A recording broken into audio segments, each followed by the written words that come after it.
زندہ و جاویدہ ہے پیغام کربلا کا، زندہ و جاویدہ ہے پیغام کربلا کا، زندہ و جاویدہ ہے پیغام کربلا کا۔ الحمدللہ رب العالمین بارئ الخلائق اجمعین، والصلاة والسلام على جميع الانبیاء والمرسلین، سیما من سمی فی الآفاق بأحمد وفی الارض بأبی القاسم محمد۔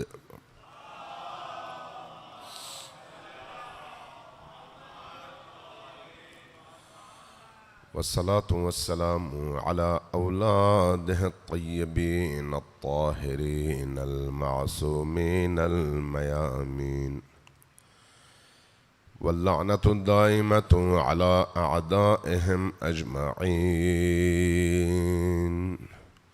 من يوم عداوتهم إلى قيام يوم الدين. أما بعد، فقد قال الله تبارك وتعالى في كتابه المجيد وهو أصدق القائلين وقوله الحق: بسم الله الرحمن الرحيم، وما خلقت الجن والإنس إلا ليعبدون۔ صلوات بر محمد و آل محمد۔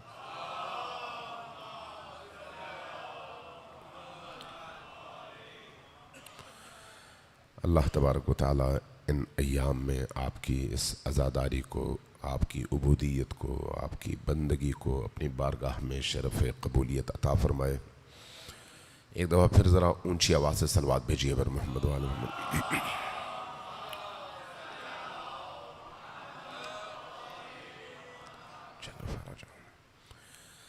عزیزان گرامی، کل جیسے میں نے عرض کیا آپ کی خدمت میں کہ اللہ تبارک و تعالیٰ نے جن و انس کو جس مقصد کے تحت خلق فرمایا ہے اس کو قرآن کریم میں عبودیت اور بندگی کا نام دیا گیا ہے۔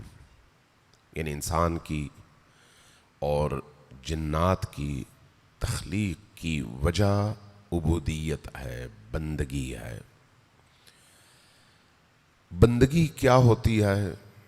وہ عمل جو انسان کے اندر تبدیلی پیدا کر کے اس کو ہر گزرتے دن کے ساتھ اس مقصد اور منزل کے قریب تر کر دے، وہ عمل جو انسان کو اس کی منزل کی طرف لے کر جائے، فاصلہ طے کرے، اس کے اور اس کی منزل کے درمیان موجود فاصلے کو کم کرتا چلا جائے اور ٹائم کے گزرنے کے ساتھ ساتھ اس کو اس کی منزل کے قریب تر کر دے، یہ عمل عبادت کہلاتا ہے۔ لہذا ہر وہ کام جو انسان کو اس کی زندگی میں خدا کے قریب تر کر دے، وہ عمل عبادت کہلاتی ہے۔ ہر وہ کام، چاہے کوئی بھی کام ہو، لیکن اس کے مقابلے میں ہر ایسا کام جو اس کو خدا سے دور تر کر دے، اہل البیت علیہ السلام سے دور تر کر دے، چاہے اس کی شکل کوئی بھی ہو، وہ عبودیت اور بندگی نہیں ہے۔ عبودیت اور بندگی کی اساس اطاعت ہے۔ عبودیت اور بندگی کی اساس اور جڑ اطاعت ہے۔ ایسا نہیں ہے کہ میں فرض کریں کوئی ایسا کام جس کا حکم اللہ نے قرآن کریم میں اور اہل البیت علیہ السلام نے اپنی تعلیمات میں جس کا حکم دیا ہو وہ میں انجام دوں تو وہ عبادت کہلائے جب تک اس عبادت کی وہ ساری شرائط میرے اس عمل میں موجود نہ ہوں. لہذا کوئی بھی عمل جو میں انجام دیتا ہوں اس کی جو شرائط ہیں, جو اس کے تقاضے ہیں, ان تقاضوں کو بھی ساتھ میں ہونا چاہیے. جب تک وہ تقاضے ساتھ نہ ہوں, جب تک وہ شرائط ساتھ نہ ہوں, میرا عمل ظاہری طور پر تو عبادت کہلائے گا, لیکن چونکہ تقاضے ساتھ نہیں ہوں گے, شرائط ساتھ نہیں ہوں گی, اس لیے وہ عمل مجھے اپنے رب کے قریب نہیں کر سکے گا. ایک شخص اگر نماز پڑھنا چاہے تو نماز کا تقاضا یہ ہے کہ پہلے جائے وہ وضو کرے. بغیر وضو کے اگر نماز پڑھنا چاہے تو نماز تو ہو جائے گی جیسے اس نے ظاہر میں چند اعمال انجام دیے, لیکن کیا یہ اعمال اللہ کی بارگاہ میں تقرب کا ذریعہ بھی ہے یا نہیں؟ چونکہ شرائط نہیں ہے اس لیے یہ عمل ان شرائط پر پورا نہ اترنے کی وجہ سے اس کے تقرب کا ذریعہ, اس کے کمال کی طرف سفر کا ذریعہ کبھی بھی نہیں بن سکتا, اگرچہ بظاہر وہ نماز ہے. اگر ایک شخص صبح سے شام تک مصلی میں بیٹھے, مصلی غصبی ہو, مصلی چوری کا ہو, مصلی کسی کا مال چھین کر میں نے اس پیسے سے خریدا ہو, اب صبح سے شام تک نہیں, زندگی کے پہلے دن سے موت کے وقت تک اس مصلی پر بیٹھ کر انسان شب و روز سجدے کرتا رہے, چونکہ ایک بنیادی ترین شرط جو اس عبادت کی روح ہے عبادت میں موجود نہیں ہے, اس لیے بظاہر عبادت نظر آ رہی ہے, لیکن اس عبادت کا جو اثر اس شخص پر ہونا چاہیے وہ کہیں پر بھی نظر نہیں آتا. کیوں؟ اس لیے کہ اس نے غصبی جگہ یا غصبی مصلی پر نماز پڑھی ہے. انسان نے رشوت لی, رشوت لینے کے بعد اسی رشوت سے اس نے کھانا لیا, کھایا, اسی رشوت کے پیسے سے اس نے کپڑے لیے اور پہن لیے. اب جس پیٹ کے اندر حرام کا لقمہ گیا ہو اور جس تن پر حرام کے پیسوں سے خریدے ہوئے کپڑے سے جس تن کو ڈھانپا گیا ہو, وہ تن صبح سے شام تک قرآن پڑھتا رہے, محراب عبادت میں رہے, چونکہ شرائط موجود نہیں ہیں اس لیے یہ عبادت کی شکل تو ہے لیکن روح سے محروم ہے, اور جب روح سے محروم ہے تو یہ عبادت کبھی بھی اس کے تقرب کا ذریعہ نہیں بن سکتی. عبادت کب تقرب کا ذریعہ بنتی ہے؟ جب عبادت میں اطاعت بھی ہو. اطاعت اور چیز ہے, عبادت اور چیز ہے. ایک شخص حج پہ جاتا ہے لیکن اطاعت نہیں کرتا, ایک شخص روزہ رکھتا ہے لیکن اطاعت نہیں کرتا, ایک شخص نماز پڑھتا ہے لیکن اطاعت نہیں کرتا. نماز پڑھنا اور چیز ہے, اطاعت کرنا اور چیز ہے. اطاعت کیا ہے اور عبادت کیا ہے؟ عبادت ہندو بھی کرتا ہے, جب وہ بت کے سامنے کھڑا ہو جاتا ہے, ہاتھ جوڑ کر سجدے کرتا ہے یا کوئی اور عمل انجام دیتا ہے تو وہ اس کی عبادت ہے. یہ عبادت کیوں ہے؟ اس لیے کہ اس کی روح کی ضرورت ہے. اگر کوئی شخص موحد نہ ہو, کافر ہو, تو کیا وہ عبادت نہیں کرتا؟ کرتا ہے. اگر کوئی شخص اللہ پر یقین نہ رکھتا ہو تو کیا وہ عبادت نہیں کرتا؟ کرتا ہے. پھر وہ عبادت جو اطاعت کے بغیر ہو, اللہ کی اطاعت کے بغیر, انسان کے اندر کی اس پیاس کو بجھانے کے لیے ایک عمل ہے. اگرچہ اس سے پیاس بجھتی نہیں ہے لیکن انسان اپنے آپ کو مطمئن کر لیتا ہے کہ میں نے عبادت انجام دی. اب یہ چیز مسلمانوں میں بھی ہے اور غیر مسلموں میں بھی. ہم اپنی صورتحال کا جائزہ لیتے ہیں. نماز ہم پڑھتے ہیں, روزہ ہم رکھتے ہیں, عبودیت ہم انجام دیتے ہیں, بہت سارے کام جو ہمیں کرنے چاہیے وہ کرتے ہیں, لیکن جو بنیادی ترین شرط ہے وہ اطاعت ہے. اور اطاعت کا مطلب کیا ہے؟ اطاعت کا مطلب یہ ہے کہ میں اپنی خواہش کی بنیاد پر نہیں بلکہ اللہ, رسول اور اہل البیت کی خواہش کے مطابق اپنے عمل کو ڈھال لوں. عبادت یہ نہیں ہے. عبادت ہو سکتا ہے شکل وہی ہو, لیکن اپنی خواہشات کے تحت اللہ کی بارگاہ میں یا کوئی اور عمل جس کو ہم عبادت کہتے ہیں انجام دینا, جب تک اس عمل کے پیچھے, اس عبادت کے پیچھے اطاعت موجزن نہ ہو, انسان کو وہ عمل اوپر لے کر کبھی بھی نہیں جا سکتا. کل میں نے عرض کیا کہ عبادت کا جو بنیادی اثر ہے وہ کیا ہے؟ انسان پرواز کرے.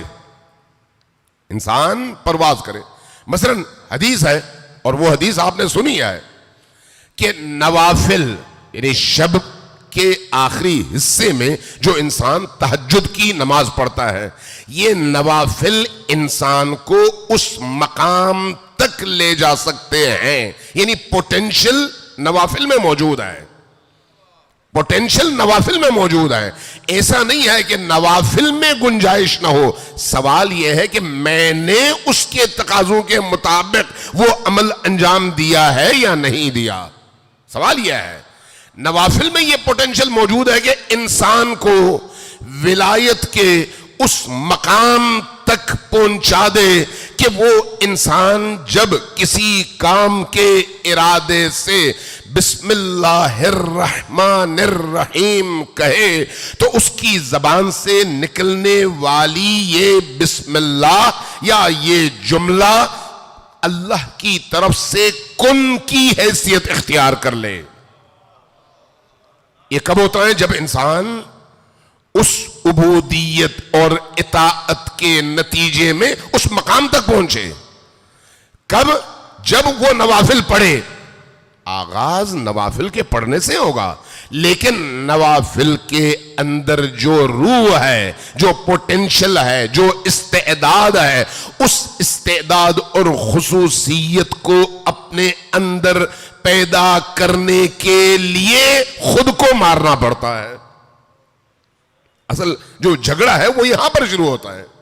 جب میری خواہش, میرے من کی خواہش اور اللہ کی خواہش کے درمیان ٹکراؤ پیدا ہو جائے, اور اس ٹکراؤ میں میں اپنے من کو اللہ کی خواہش کے تابع کر کے اطاعت شروع کر دوں, تو پھر اس عمل کے اثرات مجھ پر مرتب ہونا شروع ہو جاتے ہیں. میں اگر ڈاکٹر کے پاس چلا گیا, ڈاکٹر نے کہا کہ یہ دوائی لو تمہاری کھانسی ٹھیک ہو جائے گی. اگر میں پوچھوں کہ اس دوائی کو لینے کے ساتھ میں نے کوئی احتیاط بھی کرنی ہے یا نہیں, تو ڈاکٹر کہے گا کہ بھئی آپ نے ٹھنڈا پانی نہیں پینا, اے سی کے سامنے نہیں بیٹھنا, اور اسی طرح سے مرچوں اور مسالے والی چیزیں آپ نے کھانی نہیں ہے, اپنے آپ کو ریسٹ آپ نے دینا ہے. لیکن اگر میں دوا تو لوں لیکن ان شرائط میں سے کسی پر عمل نہ کروں, آپ کا کیا خیال ہے میں ٹھیک ہوں گا؟ اگر ایک ہلکا سا زکام, ہلکی سی کھانسی, ہلکا سا بخار ان شرائط پر عمل نہ کرنے کی وجہ سے ٹھیک نہیں ہوتا, تو یہ انسان جس کے اندر کی دنیا اس بڑے عالم سے زیادہ بڑی دنیا ہے, انسان کے اندر کی دنیا اس باہر کے عالم سے بڑی دنیا ہے. امیر المومنین نے فرمایا کہ اتزعم انک جرم صغیر وفیک انطوی عالم الاکبر. کیا تم اپنے آپ کو ایک معمولی سے انسان سمجھتے ہو, معمولی سی مخلوق؟ ایسا نہیں ہے. تمہارے اندر کی دنیا اس پورے عالم سے زیادہ بڑی بھی ہے اور زیادہ پیچیدہ بھی ہے. جس انسان کے اندر اتنی بڑی دنیا چھپی ہوئی ہے, وہ یہ سمجھے کہ میں اللہ کے احکام کے ایک حصے پر تو عمل کروں, دوسرے حصے کو اپنے اپنی من کی مرضی کے تابع کر دوں اور اس کے بعد سمجھوں کہ میں اس مقام تک پہنچ سکتا ہوں، تو یہ ممکن نہیں ہے، ممکن نہیں ہے۔ اس لیے عبادت صرف کبھی بھی کافی نہیں ہے، اس عبادت کے ساتھ اطاعت کافی ہے۔ یہ جو قرآن کریم میں حکم آیا ہے، اطیعوا اللہ و اطیعوا الرسول و اولی الامر منکم، اس آیت پر عمل کرنے والے لوگوں کی تعداد نبی کریم کے وفات اور آپ کے وصال کے بعد کتنی رہ گئی؟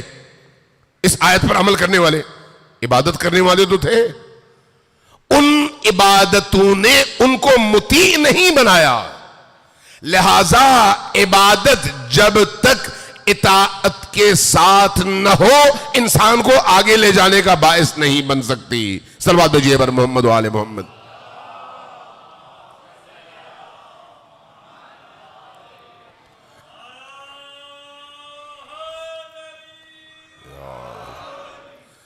عزیزان گرامی، یہ جو روح انسان ہے اس کے اندر بڑا پوٹینشل ہے، بڑا پوٹینشل۔ ابھی میں نے ایک روایت کی طرف اشارہ کیا، مثلا نماز شب کے حوالے سے، نافلہ نمازوں کے حوالے سے، واجبات کے بعد ہے نا نوافل۔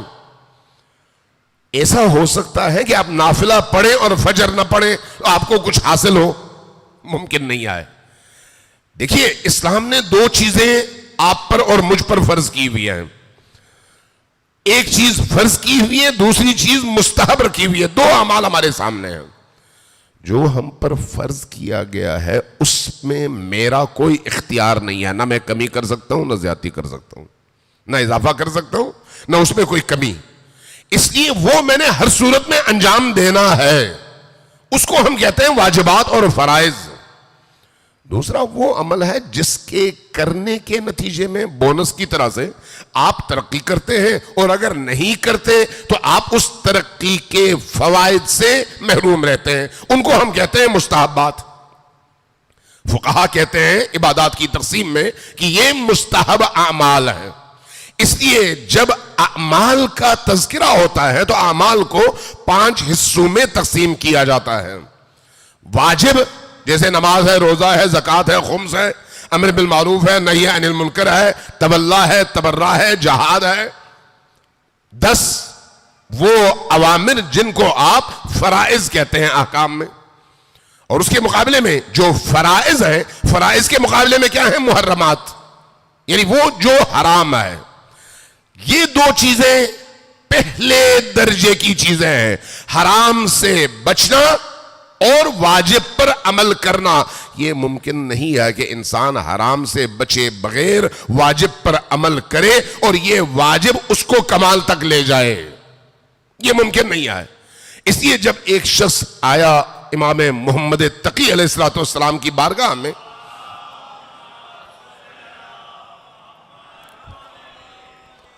عرض کیا یا ابن رسول اللہ مجھے بتائیے کہ میں روح کے حوالے سے مقامات طے کرنا چاہتا ہوں، کہیں پہنچنا چاہتا ہوں، میں کیا کروں؟ فرمایا 2 کام کرو۔ وہ کیا؟ کہا فرائض پر عمل کرو، محرمات سے بچو۔ بس یہی 2 نسخے، یہ ایک نسخہ ہے۔ محرمات سے یعنی حرام سے بچو اور واجبات پر عمل کرو۔ یہ یاد رکھیے امیر المؤمنین علی ابن ابی طالب نہج البلاغہ میں بار بار یہ فرماتے ہیں کہ واجبات اور فرائض کو ترک کر کے مستحب اعمال کبھی بھی انسان کی نجات کا ذریعہ نہیں بن سکتے۔ اگر نجات چاہتے ہیں تو پہلے فرائض انجام دیں، اس کے بعد مستحبات کی طرف آئیں۔ فرائض اگر انسان ان شرائط کے مطابق انجام دے، یہی نماز جس کو قرآن کریم نے معراج مومن کہا، الصلاۃ معراج المؤمن۔ معراج مومن کا کیا مطلب ہے؟ معراج مومن کا مطلب واضح ہے کہ انسان اگر اپنی روح کو اس اعلیٰ ترین مقام تک پہنچانا چاہتا ہے تو اس کے لیے پرواز کے جو ہتھیار، جو اوزار، جو آلات اس کو چاہیے، ان اوزار و آلات کو ہم نماز کہتے ہیں. نماز اپنے اندر یہ پوٹینشل رکھتی ہے, استعداد رکھتی ہے کہ انسان کو پرواز کے قابل بنا کر اس مقام تک پہنچا سکے. اس لیے حدیث نے کہا کہ الصلاۃ معراج المؤمن, نماز معراج ہے کس کی؟ ہر ایک کی نہیں, مومن کی, جس کا ایمان, جس کا دل ایمان سے لبریز ہو. اب جب آپ عبودیت اور بندگی کے میدان میں قدم رکھتے ہیں, ہم جب قدم رکھتے ہیں تو اس نتیجے پر پہنچتے ہیں کہ اس عبودیت اور بندگی کے ساتھ ہمیں سب سے پہلے جو قدم اٹھانا ہے وہ یہ ہے کہ اللہ کی مشیت اور اس کے حکم کو دیکھیں, اس حکم کے مطابق ہم یہ کام کریں. اگر ہم یہ کام اس حکم کے مطابق انجام دیتے ہیں تو یقین جانیے یہ کام ہمیں آگے بڑھاتا ہے, ہمیں جمود کا شکار نہیں ہونے دیتا, جمود کا شکار نہیں ہونے دیتا.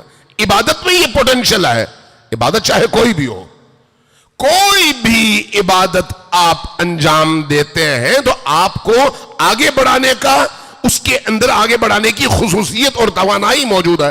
آپ دور کیوں جاتے ہیں؟ یہیں پر آئیے, آپ صلوات بھیجتے ہیں, صلوات بھیجتے ہیں نا آپ, صلی اللہ علیہ محمد وآلہ محمد. یہ جو آپ صلوات بھیجتے ہیں, ایک دفعہ پھر صلوات بھیجیے اونچی آواز سے بر محمد وآلہ محمد. یہی اللہ یا علی یا علی, یہی صلوات, یہ اب مستحب ہے نا, واجب تو نہیں ہے. ہاں جب آپ نماز میں پڑھیں گے تو نماز کا واجب حصہ ہے, لیکن نماز سے باہر آپ پر مستحب ہے, ثواب کا باعث ہے. آپ یہی نماز جو, یہی صلوات جو آپ پڑھتے ہیں, خود صلوات کے اندر یہ پوٹینشل موجود ہے کہ آگ کے طوفان کو بجھا سکے. صلوات کے اندر موجود ہے, صلوات کے اندر یہ استعداد موجود ہے کہ مردہ کو زندہ کر سکے. ہمارے ہاں روایات موجود ہیں, اہل البیت کی روایات, قرآن کے حوالے سے, مختلف سورتوں کے حوالے سے, آیات کے حوالے سے. مثلا ایک روایت یہ ہے جو متواتر ہے کہ سورہ حمد میں یہ پوٹینشل موجود ہے کہ اگر کوئی شخص 7 بار کسی مردہ کے سر پر کھڑے ہو کر سورہ حمد کی تلاوت کرے تو مردہ زندہ ہو سکتا ہے, شک نہیں کرنا چاہیے. سورہ حمد میں یہ پوٹینشل موجود ہے. جس طرح سے سورہ حمد میں یہ پوٹینشل موجود ہے, اسی طرح سے صلوات میں یہ پوٹینشل موجود ہے کہ جہنم کی آگ کو بجھا سکے. اب اس پوٹینشل کو کون کشف کر سکتا ہے, کون اس سے استفادہ کر سکتا ہے؟ وہ جو اہلیت کے اس مقام تک پہنچا ہو. اگر میں اور آپ پڑھیں گے تو اس کا اثر اور ہے, لیکن جب ایک پاکیزہ ترین انسان جس کا دل آئینہ خدا ہو, جس کا دل شفاف ہو, جس کا دل روشن اور نورانی ہو, جب وہ یہی صلوات پڑھے گا, ہمارے پڑھے ہوئے اور اس کے پڑھے ہوئے میں آسمان زمین کا فرق ہے. اس کے پڑے ہوئے میں یہ پوٹینشل موجود ہے کہ مردہ کو زندہ کر سکے اور جہنم کو بجھا سکے. ہم میں نہیں ہے. ہم میں کیوں نہیں ہے؟ اس لیے کہ ہم نے اپنی روح کو پاکیزگی کے حوالے سے اس مقام تک نہیں پہنچایا. جتنا انسان اپنے اندر کی دنیا کو پاکیزہ کرتے ہوئے قدم بڑھاتا چلا جاتا ہے, اتنا انسان اس عالم پر مؤثر ہوتا چلا جاتا ہے. جتنا آگے بڑھتا ہے اتنا اس کا دائرہ اثر بڑھتا ہے. عالم تکوین کی بات کر رہا ہوں میں, عالم تکوین کی. عالم تشریع میں یہ جو عالم ہے, آپ کسی ادارے میں ہیں, فرض کریں آپ 17ویں گریڈ کے افسر ہیں, آپ کا ایک محدود دائرہ ہے. 18ویں میں پہنچے آپ کے دائرے میں اضافہ ہوتا ہے, 19ویں میں پہنچے آپ کے دائرے میں مزید اضافہ ہوتا ہے, 20ویں میں پہنچے آپ کے اختیارات کا دائرہ مزید بڑھ جاتا ہے, 21ویں 22ویں گریڈ میں جائیں تو آپ اس شعبے اس ادارے کے حوالے سے آخری مقام تک پہنچتے ہیں جہاں پر سب کچھ آپ کے اختیار میں دے دیا جاتا ہے. یہ عالم تشریع ہے, قوانین کی دنیا, جہاں پر قانون کے تحت آپ کے بڑھتے ہوئے اختیارات کا تعلق آپ کی کارکردگی سے ہوتا ہے. ایسا ہے یا نہیں؟ جو کارکردگی دکھائے گا وہی ترقی کرے گا, اس کے گریڈ میں اضافہ ہوگا. عالم تکوین میں کیا ہے؟ عالم تکوین میں بھی یہی ہے. عالم تکوین کا جو نظام ہے معصوم کے علاوہ باقی انسانوں کے لیے اسی طرح سے ہے جس طرح سے عالم تشریع ہے. اگر ایک انسان زیرو سے اپنی عبودیت اور بندگی میں توجہ کے ساتھ زندگی کا سفر طے کرتے ہوئے ہر گزرتے دن کے ساتھ اگلے مرحلے پر قدم رکھتا ہوا آگے بڑھتا چلا جائے تو عالم تکوین, اس عالم کے عالم معنی میں اس کا اثر اسی طرح سے بڑھتا چلا جاتا ہے, اسی طرح سے اس کے اختیارات بڑھتے چلے جاتے ہیں. میں شیخ عباس قمی کا نام لوں گا. شیخ عباس قمی وہ ہیں جن کی مفاتیح الجنان دعا کی کتاب آج بھی ہر گھر میں موجود ہے. عربوں کے ہاں ہے, ایرانیوں کے ہاں فارس زبان میں ہے, ہمارے ہاں بھی ترجمے کے بعد اب ہر گھر میں وہ کتاب یا اس میں سے اقتباسات موجود ہیں. کون تھے؟ ایک فقیہ, ایک محدث, ایک مفسر. احادیث پر انہوں نے بڑا کام کیا, دعاؤں پر انہوں نے بڑا کام کیا, بڑے ہی پاکیزہ انسان تھے. ان کے پاس لوگ آتے تھے اپنے بیمار بچوں کو لے کر, مائیں آتی تھیں اور لواحقین آتے تھے, ان سے کہتے تھے ہمارا یہ بچہ بیمار ہے, اس کا علاج کرنا ہے. وہ اپنی انگلیاں پانی میں ڈبوتے اور کہتے کہ یہ پانی اس بچے کو پلا دو. بچے کو پلا دیا جاتا, بچہ ٹھیک ہو جاتا. جب بچہ ٹھیک ہو جاتا پوچھتے کہ آپ کی ان انگلیوں میں وہ کون سی خصوصیت ہے کہ مریض ٹھیک ہو جاتا ہے؟ جواب میں کہتے ہیں میں نے اپنی ساری زندگی قال اللہ, قال رسول اللہ, قال امیر المؤمنین, قال الباقر اور قال الصادق لکھا ہے, اور وہی اور اللہ کے کلام, رسول کے کلام, ائمہ کے کلام کو لکھنے میں اپنی ان انگلیوں کو استعمال کیا ہے, کسی اور جگہ انہیں استعمال نہیں کیا. اب اگر ان انگلیوں میں اتنی طاقت آ جائے کہ چھونے سے کسی مردہ کو زندہ کر سکے تو مجھے تعجب نہیں ہوگا. یہ کیا ہے؟ یہ اسی عالم تکوین میں انسان کی تاثیر ہے. یہ تاثیر کب پیدا ہوتی ہے؟ جب اطاعت آ جاتی ہے. اطاعت کب آتی ہے؟ جب انسان اپنی خواہشات کو اپنے رب کی خواہشات کے تابع کر دیتا ہے. صلوات بھیجیے بر محمد و آل محمد.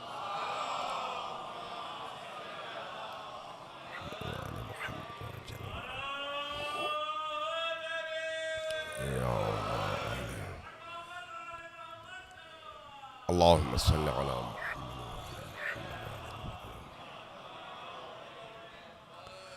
اس لیے یہ جو ہماری نمازیں ہیں, یہ جو ہمارے روزے ہیں, یہ جو ہمارے حج ہیں, ان تمام اعمال کے پیچھے, حتیٰ ہماری عزاداری ہے, ان کے پیچھے ظاہر ایک حکمت ہے.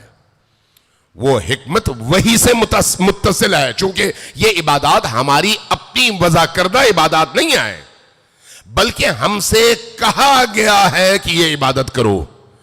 جنہوں نے کہا ہے انہوں نے اپنی من کی خواہش کی وجہ سے نہیں کہا, بلکہ پیچھے سے ان کا سلسلہ اور ان کا تعلق وحی سے ہے. اور جس عبادت کو وحی کے ذریعے سے انسانوں تک پہنچایا جائے اس عبادت کے اندر حیات ہوتی ہے, اس عبادت کے اندر زندگی ہوتی ہے. وہ عبادت جب کوئی انسان کرتا ہے تو انسان مردہ ہو تو زندہ ہو جاتا ہے. زندگی صرف اس بدن کی حرکت کو نہیں کہتے, زندگی یہ نہیں ہے. قرآن کریم نے کفار کو میت کہا, مومن کو صاحب حیات اور زندہ کہا. بعض اوقات تعبیریں مختلف ہوتی ہیں لیکن اصل چیز انسانوں تک اس میسج کا پہنچانا ہوتا ہے. اس لیے حیات کی دو قسمیں ہیں. ایک یہ ہے کہ آپ کا جسم چلتا پھرتا ہو، یہ حیات ہے. اس کے اندر روح ہو، یہ حیات ہے. لیکن یہ ظاہری حیات ہے. اگر اس کے اندر نور نہ ہو، اس کے اندر اللہ کی اطاعت نہ ہو، اس کے اندر اللہ کے رسول اور اس کے بھیجے ہوئے اولیاء کی اطاعت اور ان پر ایمان نہ ہو، تو نتیجتاً یہ چلتی پھرتی انسانیت یا چلتے پھرتے لوگ، چلتے پھرتے لاشیں ہوتے ہیں. اس لیے کہ ان کے اندر نور نہیں ہوتا، اور جہاں نور نہیں ہوتا وہاں پر ظلمت ہوتی ہے، اور ظلمت کو قرآن نے مردہ کہا ہے، زندہ نہیں کہا. اس لیے جن لوگوں نے ائمہ اہل البیت کا دامن تھاما وہ زندہ ہو گئے، جنہوں نے دامن چھوڑا وہ مردہ ہو گئے. مردگی اور زندگی کا جو تعلق ہے وہ اس بدن سے نہیں ہے، صرف اس روح سے نہیں ہے. اس روح کے اندر جو پاکیزگی ہے اس پاکیزگی سے ہے. لہذا یہی عبادات جو ہم انجام دیتے ہیں اگر اس ارادے، اس شعور اور آگہی کے ساتھ انجام پائیں تو یہ عبادات ہمیں بدل دیتی ہیں. جب ہم مسجد اور امام بارگاہ میں داخل ہوتے ہیں اور جب ہم خارج ہوتے ہیں تو یہ جو وقفہ ہے داخل ہونے اور خارج ہونے کے درمیان، یہ جو ٹائم ہے جو ہم مسجد اور امام بارگاہ کی پاکیزہ فضا میں گزارتے ہیں، یہ جو ٹائم ہے جو ہم باوضو گزارتے ہیں، یہ جو ٹائم ہے جس میں ہم قبلہ رخ ہو کر بیٹھ کر گزارتے ہیں، یہ جو ٹائم ہے جس میں ہم قرآن، حدیث اور ذکر اہل البیت سن کر گزارتے ہیں، یہ ٹائم وہ ہے جو ہمارے اندر کی ظلمتوں کو جتنا دور کر سکے اتنا ہمارے اندر حیات آتی چلی جاتی ہے. اس لیے نماز حیات ہے بشرطے کہ یہ روشنی لے کر آئے. روزہ حیات ہے، قرآن کی تلاوت حیات ہے، عزاداری سید الشہداء حیات ہے، ذکر اہل البیت حیات ہے، عشق اہل البیت حیات ہے، مودت اہل البیت حیات ہے، بشرطے کہ ان شرائط کے ساتھ ہو. لہذا ان عبادتوں کے اندر جو فلسفہ ہے اس فلسفے اور اس حکمت تک پہنچنا یہ ہماری سب سے پہلی ذمہ داری ہے. صلوات بجیے بر محمد و آل محمد.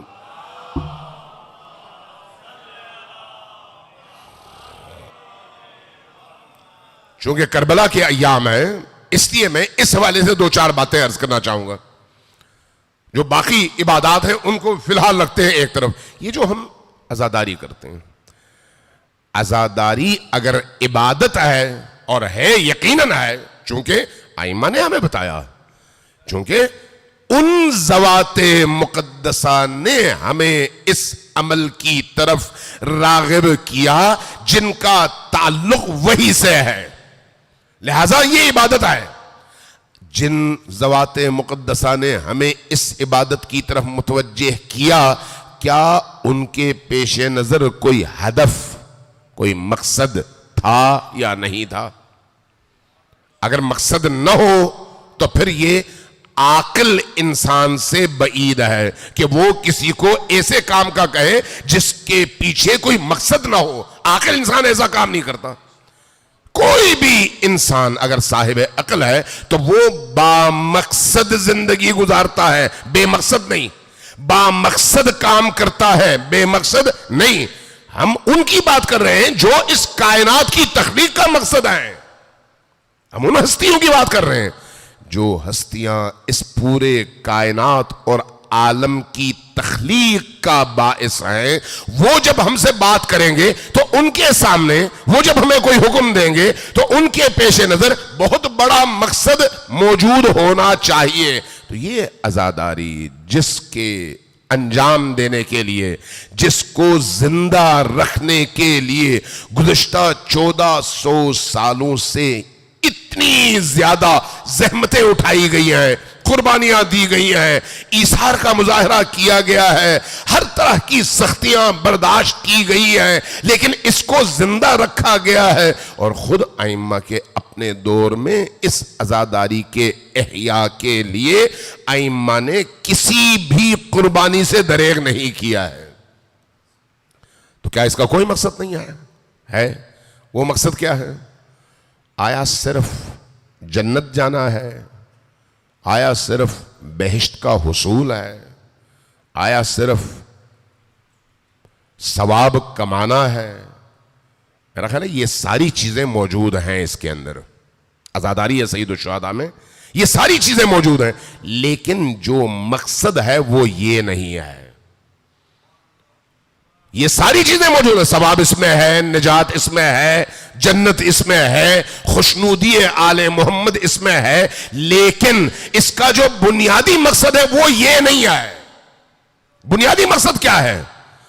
بنیادی مقصد یہ ہے کہ اس عزاداری سید الشہداء اور عزاداری شہدائے کربلا کے ذریعے سے عزادار کے اندر ایمان کی وہ حرارت پیدا کی جائے کہ وہ کراچی میں رہتے ہوئے 61 ہجری کے کربلا میں جیے، اس کی روح کربلائی ہو، اس کی فکر کربلائی ہو، اس کا شعور کربلائی ہو، اس کا عمل کربلائی ہو۔ صرف ثواب نہیں، ثواب کے بہت سارے ذرائع ہیں، صرف جنت نہیں، جنت کمانے کے بھی بہت سارے رستے ہیں۔ جنت ایک بیوقوف ترین انسان بھی جا سکتا ہے، یہ توہین نہ ہو، لیکن یہ یاد رکھیے احادیث ہے، اور خود نبی کریم کی حدیث پڑھ دیتا ہوں۔ فرمایا اکثر اہل الجنتی ہم البلہ، بلہ ابلہ کی جمع ہے، ابلہ بیوقوف کو کہتے ہیں۔ بیوقوف آپ کس کو کہتے ہیں؟ سادہ لوح آدمی۔ آپ کے سامنے کوئی گزرے جس کو برائی بھلائی کی تمیز نہ ہو، سیدھا سادہ ہو، جو اس کو سمجھ آئے اس پر عمل کرتا ہو، آپ کہتے ہیں بڑا سیدھا سادہ اور بیوقوف سا آدمی ہے۔ حدیث کہتی ہے اکثر اہل الجنتی ہم البلا۔ اس کی وجہ کیا ہے؟ وہ جو سیدھا سادہ آدمی ہے، جو اس کو اللہ کا حکم سمجھ آتا ہے، اس پر عمل کرتا ہے، گناہ نہیں کرتا، جنت پہنچ جاتا ہے۔ آسان ہے۔ لیکن چالاک آدمی اس کا امتحان ہوتا ہے، ہوشیار آدمی اس کا امتحان زیادہ ہوتا ہے، تیز ترار آدمی کا امتحان زیادہ ہوتا ہے۔ اللہ کی بارگاہ میں انسان کا امتحان اس کے عقل اور اس کے شعور کے مطابق ہے۔ جتنی عقل زیادہ ہے اتنا اس کو زیادہ آزمایا جاتا ہے، جتنی عقل زیادہ ہوتی ہے پوچھ گچھ بھی اسی حساب سے زیادہ ہوتی ہے، جتنی عقل اور تیزی زیادہ ہوتی ہے اس سے سوال و جواب بھی اسی حساب سے زیادہ ہوتے ہیں۔ جس میں عقل نہ ہو، مثلا ایک پاگل دیوانہ جو اپنی عقل سے محروم ہے، وہ اگر مرے گا تو کیا اللہ اس کو جہنم بھیجے گا یا جنت؟ روایات کہتے ہیں اس کو جنت بھیجے گا۔ کیوں؟ اس لیے کہ وہ معذور ہے، اس لیے کہ اس میں وہ پوٹینشل ہے ہی نہیں کہ اس سے سوال کیا جائے، اور اللہ کسی پر ظلم نہیں کرتا۔ تو اس لیے یہ یاد رکھیے جنت جانا ہی سب سے بڑا ہدف نہیں ہے۔ توجہ دی آپ نے؟ جنت جانا ہی سب سے بڑا ہدف نہیں ہے۔ بڑا ہدف کیا ہے؟ انسان شعور کی منزل پر فائز ہو کر اس مقام پر پہنچے جس مقام پر اللہ انسان کو دیکھنا چاہتا ہے، اس مقام پر پہنچے۔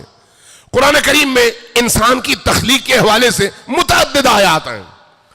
ایک مقام ایسا ہے جہاں پر قرآن کہتا ہے سبحان اللہ، اللہ کتنا منزہ، کتنا پاکیزہ، کتنا عظیم ہے اپنے بارے میں۔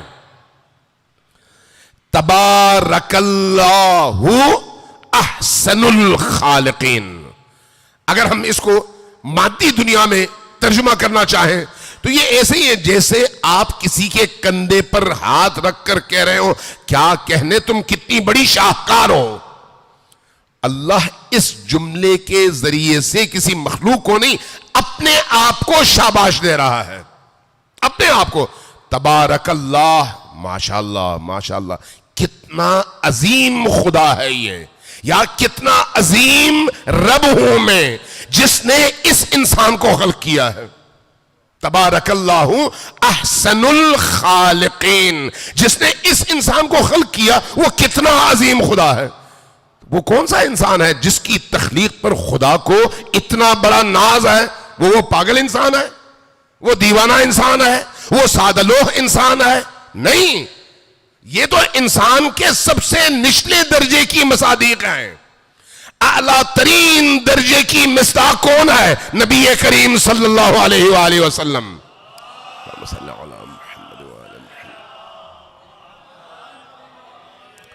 اور ائمہ اطہار علیہم الصلاۃ والسلام، ائمہ اطہار اس لیے نبی کریم کی اولادوں نے یعنی اہل البیت نے اپنے ماننے والوں کو جس منزل پر دیکھنا چاہا وہ منزل ہے جہاں پر اللہ اس انسان کو دیکھ کر ناز کرے اور کہے کہ دیکھو میں نے کیسا انسان خلق کیا ہے. کیسا انسان، یہ جو انسان ہے اس کو اپنی معرفت ہو، اپنی قدر و قیمت پہچانے. اس لیے امیر المومنین کا جملہ ہے رحم اللہ امرأ من علم قدرہ، اللہ رحمت کرے اس انسان پر جو اپنی قیمت جانتا ہو، جو اپنی قیمت جانتا ہو. جو اپنی قیمت جانتا ہو وہ چھوٹی چھوٹی قیمتوں پر اپنے آپ کو بیچتا نہیں ہے. جو اپنی قیمت جانتا ہو وہ کم قیمت کبھی بھی نہیں لگاتا. جو اپنی قیمت جانتا ہو وہ مادی چیزوں کو اپنی قیمت کے طور پر معین کبھی نہیں کرتا. جو اپنی قیمت جانتا ہو وہ اس دنیا کو اپنی قیمت کے طور پر کبھی بھی نہیں دیکھتا. جو اس پورے عالم کو ٹھکرا کر اپنے جوتے کی نوک پر رکھتا ہے وہ اپنی قیمت جانتا ہے کہ میری قیمت خدا ہے اور رسول ہے. ائمہ اہل البیت کی رضا ہے. جو شخص اپنی قیمت جانتا ہو وہ یہ سمجھتا ہے کہ میں اگر اپنی قیمت وہ لگاتا ہوں تو ان کی بارگاہ میں رہتا ہوں، یہ دنیا لگاتا ہوں تو پھر دنیا میں ڈوب جاتا ہوں. اس لیے انسان کو اللہ تبارک و تعالی نے شعور کی دولت دے کر اس کو آزمایا ہے. اس لیے وہ جو بیچارہ سیدھا سادہ انسان ہے اس کی آزمائش بے انتہا کم ہے، اور جو جتنا عقل مند ہے اس کی آزمائش اسی حساب سے زیادہ ہے. جس کی آزمائش زیادہ ہے اس کا درجہ بھی زیادہ ہے، اس لیے کہ اس کی آزمائش کا معیار اس کا عقل و شعور ہے. اس کا عقل و شعور، عبودیت، بندگی، اطاعت خدا انسان کو شعور کی ان منزلوں تک پہنچا دیتی ہے کہ انسان اللہ کی طرف سے دی گئی اس عقل کی دولت سے مالا مال ہو کر، روشن ہو کر، نورانی ہو کر سوچتا وہی ہے جو مشیت خدا ہو، کرتا وہی ہے جو رضائے اہل البیت ہو. پھر ایسا انسان چھوٹی چھوٹی باتوں پر دیگر انسانوں سے الجھتا نہیں ہے. پھر ایسا انسان اپنی چھوٹی سی خواہش کے لیے دوسروں کو قربان نہیں کرتا.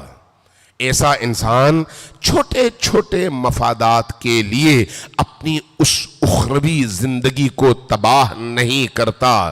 ایسا انسان ان چھوٹے چھوٹے مفادات اور فائدوں کے لیے، کہیں پر شہرت کے لیے، کہیں پر منصب کے لیے، کہیں پر پروٹوکول کے لیے، کہیں پر دو چار پیسوں کے لیے، کہیں پر ایک تعریف کے لیے، کہیں پر کسی مادی انسان کے ساتھ کسی میز پر بیٹھ کر ایک کپ چائے پینے کو اپنا اعزاز سمجھ کر اپنی قیمت نہیں لگاتا. یہ جو ہم لوگوں کا المیہ ہے مادی انسانوں کا، وہ کیا ہے؟ ہم نے اپنے معیارات بدل دیے ہیں، عبودیت اختیار کی ہے لیکن اطاعت اختیار نہیں کی. جب اطاعت نہیں آئی، شعور نہیں آیا تو ہم نے اس اعلیٰ ترین مرتبے پر انسانوں کو رکھ کر اسی کو اپنی قیمت سمجھا، اور اس مادی دنیا کے چھوٹے چھوٹے مفادات کو ہم نے اپنا معیار بنا لیا. نتیجتاً اللہ کی اس عظیم نعمت سے خود کو محروم کر لیا. انبیاء اسی لیے آئے کہ یزکیہم ویعلمہم الکتاب والحکمہ، کہ آئیں لوگوں کا تزکیہ کریں، ان کو پاک کریں، ان کو کتاب کی تعلیم دیں اور ان کو حکمت کی تعلیم دیں. حکمت کیا ہے؟ سمجھ، فہم، ادراک، کائنات کی حقیقتوں اور اسرار و رموز سے آگاہ کرنا. اس کے لیے وہ سادہ لوح انسان نہیں چاہیے، اس کا نتیجہ جنت نہیں ہے. مجھے یہ بتائیے، اگر کسی کو حسین کی معیت نہ ملے تو جنت کس کام کی؟ توجہ ہے آپ کی؟ اگر کسی کو نبی کریم اور امیر المؤمنین علیہ السلام کی ہمراہی اور ان کی محفل نہ ملے تو پھر جنت کس کام کی؟ لیکن اگر ان کو، کسی بھی انسان کو، وہ ذوات مقدسہ مل جائیں تو پھر جنت اس کے کس کام کی؟ اس لیے جنت عام انسانوں کو سمجھانے کے لیے ضرور ہے، لیکن جو اہل معرفت ہیں ان کی نگاہ میں جنت اہم نہیں ہے، ان کی نگاہ میں وہ اطاعت اہم ہے، جس کے نتیجے میں انسان ان ذوات مقدسہ سے جڑ جاتا ہے. صلوات بھیجیے پر محمد و آل محمد.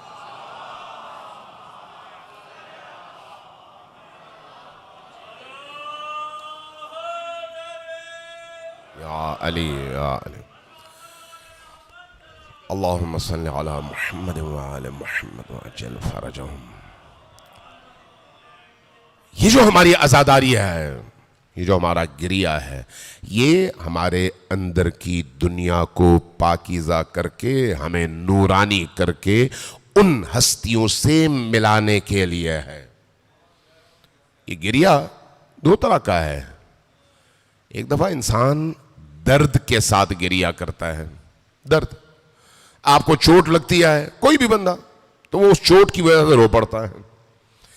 بعض اوقات بعض انسان کسی دوسرے کے درد کو دیکھ کر گریہ کرتے ہیں، چونکہ اس کے اندر انسانیت تو ہے، یہی انسانیت اس کو رونے پر مجبور کر دیتی ہے. سوال یہ ہے کہ کیا کربلا والوں پر رونا اس رونے کی قبیل میں سے ہے؟ اپنے درد پر یا کسی کے درد پر؟ نہیں، آسمان زمین کا فرق ہے. کربلا پر گریہ اگر درد کی وجہ سے ہے تو وہ کسی کام کا نہیں ہے. وہ گریہ جو معرفت کا نتیجہ ہے، وہ گریہ جو شناخت کا نتیجہ ہے، وہ گریہ جو آپ کو حسین ابن علی سے جوڑنے کا نتیجہ ہے، وہ گریہ جو آپ کو قافلہ حسینی میں شامل کرنے کا نتیجہ ہے اور شامل کرنے کا باعث ہے. وہ گریہ آپ کو اگر ایک آنسو کی صورت میں ملے، ایک قطرہ اشک کی صورت میں، جہنم کو بجھا سکتا ہے، جنت کا مالک بنا سکتا ہے.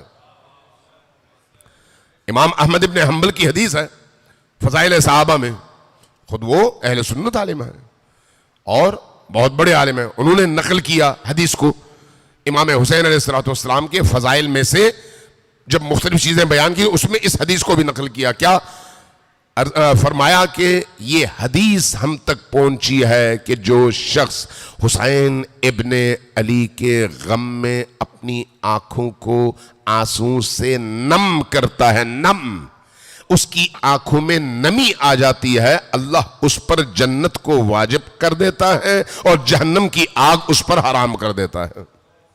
امام احمد ابن حنبل کی میں بات کر رہا ہوں. دیکھیے یہ جو آنسو ہے صرف درد کا باعث نہیں ہے، یہ آنسو آپ کے اندر حریت حسین پیدا کرنے کا باعث ہے. یہ آنسو آپ کے اندر کی تاریک دنیا کو روشن کرنے کا باعث ہے. یہ آنسو آپ کے اندر کے مزاج کے تقدر کو، تقدر مقدر جو طبیعت ہوتی ہے انسان کی، اندر کے بغض کو، اندر کی نفرتوں کو، اندر کی کدورتوں کو صاف کر کے انسان کو فرشتہ نما بنانے کا باعث ہے۔ کب؟ جب معرفت کے ساتھ ہو۔ اس لیے جب آپ عزاداری کے لیے آتے ہیں تو عزاداری میں جب آپ نیاز بانٹتے ہیں، تبرک بانٹتے ہیں، تو آپ کی خواہش کیا ہوتی ہے؟ آپ کی جیب خالی ہو لیکن کسی نہ کسی تک آپ کی بنائی ہوئی وہ نیاز، آپ کا تبرک، کوئی بھی چیز وہ پہنچے۔ کیوں؟ تاکہ حسین راضی ہوں۔ یہاں پر آپ کیا کرتے ہیں؟ اپنی قربانی دے رہے ہوتے ہیں، جیب کی قربانی دے رہے ہوتے ہیں۔ عام حالات میں دوسروں کی جیب سے نکالنے کی فکر ہوتی ہے، لیکن حسین کی معرفت انسان کو اس مقام تک پہنچاتی ہے کہ وہاں پر پہنچنے کے بعد لوگوں کی جیب سے نکالنے کے لیے نہیں، اپنی جیب سے نکال کر لوگوں کو دینے کے لیے انسان نکلتا ہے اور لوگوں تک پہنچا کر خوشی محسوس کرتا ہے۔ کوئی نہ لے تو دکھ محسوس کرتا ہے۔ عام روٹین کی زندگی سے بالکل ہٹ کر، یہ جو روٹین کی زندگی سے ہٹ کر یہ کیفیت پیدا ہوتی ہے، یہ معرفت کے نتیجے میں پیدا ہوتی ہے۔ ورنہ آپ اگر کسی لائن پہ کھڑے ہو، آپ کو چھوٹی بوٹی اور دوسرے کو بڑی بوٹی ملے تو آپ کو دکھ ہوگا، یار مجھے چھوٹی ملی۔ اتنی سی چیز پر بھی اندر انسان کے ایک تقدر کی کیفیت پیدا ہو جاتی ہے، افسوس کی کیفیت پیدا ہوتی ہے۔ کیوں؟ مجھے کم فائدہ ملا۔ لیکن جب آپ اس معرفت کے ساتھ حسین اور آل حسین سے جڑتے ہیں تو وہ معرفت آپ کی جیبیں خالی کروا کر آپ کو لذت عطا کرتی ہے، آپ کی دولت کی تقسیم سے آپ کو لذت عطا کرتی ہے۔ یہی ایمان ہے، یہی معرفت ہے، یہی آپ کی ترقی کا ضامن ہے۔ صلوات بھیجیے پر محمد و آل محمد۔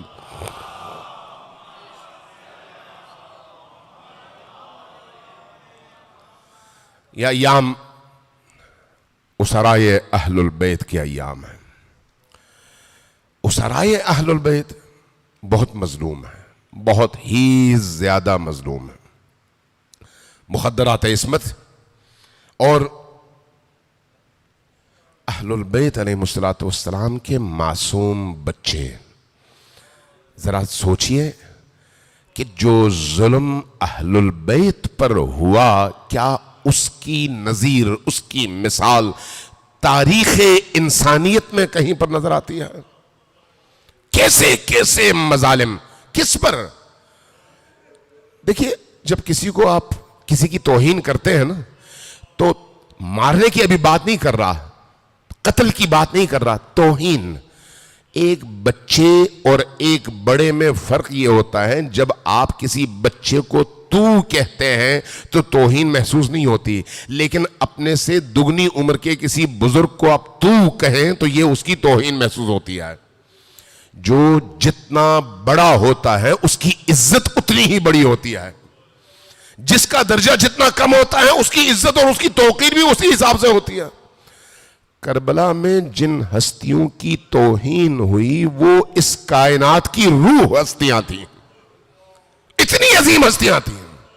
یہ وہ ہستیاں تھیں جن کے گھروں کے دروازے پر فرشتے آتے تھے تو بغیر اجازت کے داخل نہیں ہوتے تھے۔ یہ وہ ہستیاں ہیں جن کو اللہ سلام بھیجا کرتا تھا۔ یہ وہ گھرانہ تھا جن پر نازل ہوتے ہوئے فرشتے بھی سنبھل کر آتے تھے۔ یہ وہ ہستیاں تھیں۔ اب ان ہستیوں کی بچیوں کو، ان ہستیوں کی اولادوں کو اگر شام اور کوفہ کے بازاروں میں اس طرح سے پھرایا جائے تو یہ اللہ کی توہین ہے اور غیرت اللہ پر حملہ ہے۔ یہ بہت بڑی مصیبت ہے، بہت بڑا غم ہے۔ اس کو صرف ایک انسانی المیہ کے طور پر نہ دیکھیے، اس میں جتنا ان معصوموں کے ہونے والے مظالم کو ہم یاد کرتے ہیں روح تڑپ اٹھتی ہے۔ حمید ابن مسلم کی میں روایت بیان کر دیتا ہوں، اسی پر ختم کر دوں گا۔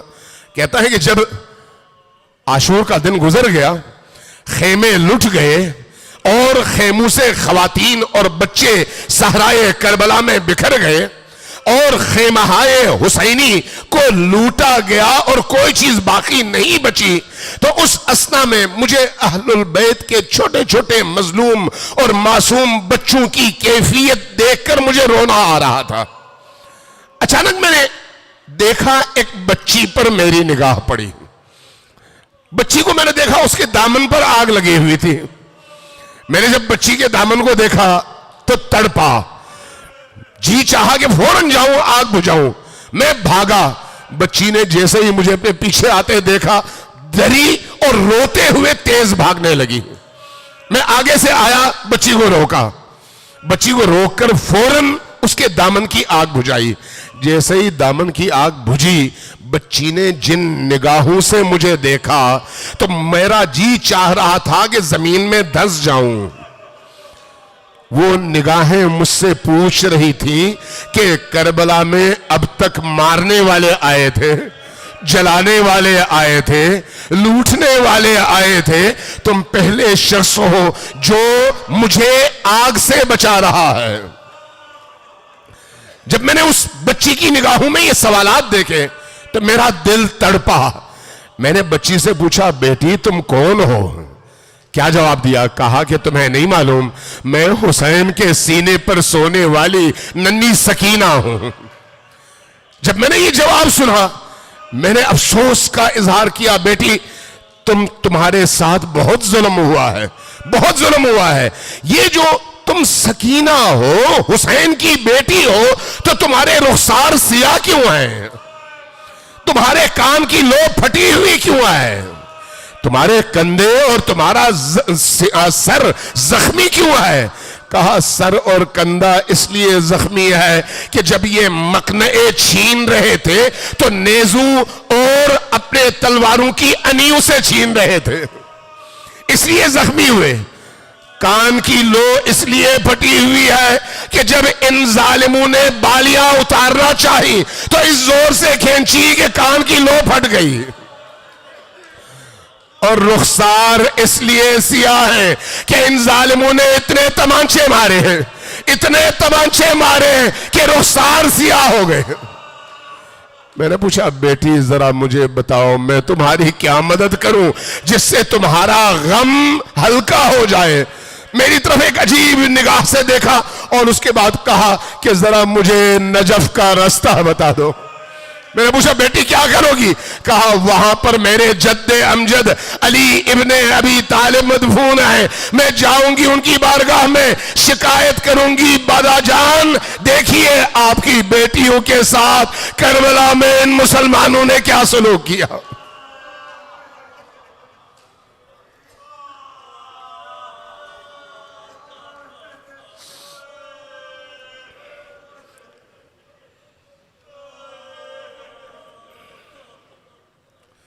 انا للہ و انا الیہ راجعون وسیعلم الذین ظلموا ای منقلب ینقلبون نسألک اللہم وندعوک باسمک العظیم الاعظم العز الاجل الاکرم۔ 10 بار اونچی آواز سے پکاریے، یا اللہ یا اللہ یا اللہ یا اللہ یا اللہ یا اللہ یا اللہ یا اللہ یا اللہ یا اللہ یا اللہ یا رحمان یا رحیم یا مقلب القلوب ثبت قلوبنا علی دینک۔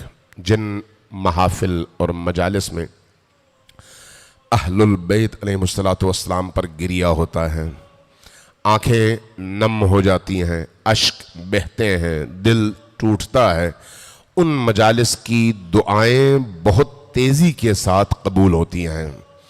اس لیے جس کے دل میں جو دعا ہے معصوم سکینہ کے طفیل اللہ سے مانگے، اللہ انشاءاللہ تعالی قبول کرے گا۔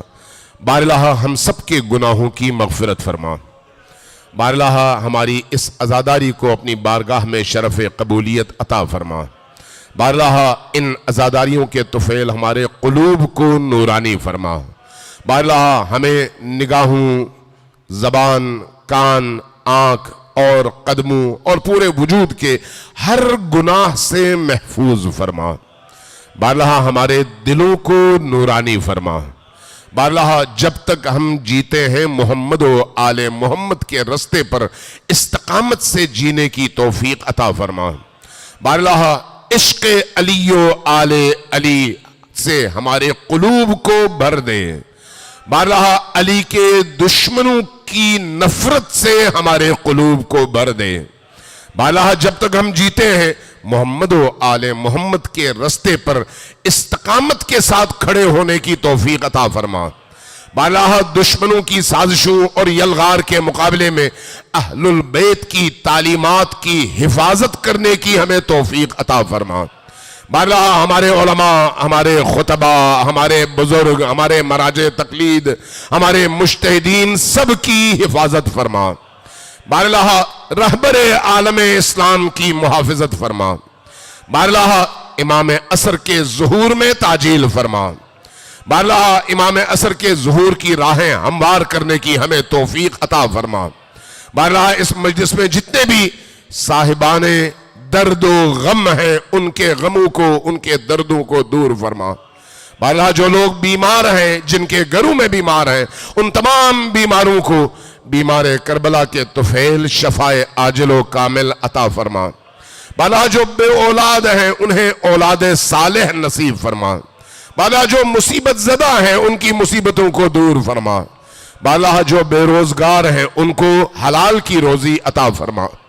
بارہا ہمارے جو عزیز، جو رشتہ دار، جو ہمارے بزرگ، جو ہمارے بھائی بہن بچے اس دنیا سے گزر گئے، پچھلے سالوں میں ہمارے ساتھ تھے، ان عزاداریوں میں، اجتماعات میں، آج نہیں ہے اور برزخ میں ہمارے انتظار میں ہے. بارہا برزخ کی زندگی ان کے لیے آسان کر دے، ان کی برزخ کی زندگی کی مشکلات کو دور فرما. بارہا ہمیں ان کے لیے ہمیشہ ایصال ثواب کرتے رہنے کی توفیق عطا فرما. بارہا جب مرنے لگیں تو مرنے سے پہلے توبہ کر کے مرنے کی توفیق عطا فرما. موت کے موقع پر حالت احتضار میں علی کا دیدار نصیب فرما. قبر کی تاریکیوں میں امام حسین کا دیدار نصیب فرما. ان کی شفاعت ہمیں نصیب فرما. عالم محشر میں اور عالم بیشت میں بی بی دو عالم کی شفاعت اور ان کی ہمراہی نصیب فرما. ربنا تقبل منا انك انت السميع العليم برحمتك يا ارحم الراحمين وصلى الله على محمد وآلہ الطاہرین. ان تمام دعاؤں کی اجابت کے لیے 3 دفعہ مل کر اونچی آواز سے وعجل فرجہم کے ساتھ درود بھیجیے بر محمد و آل محمد.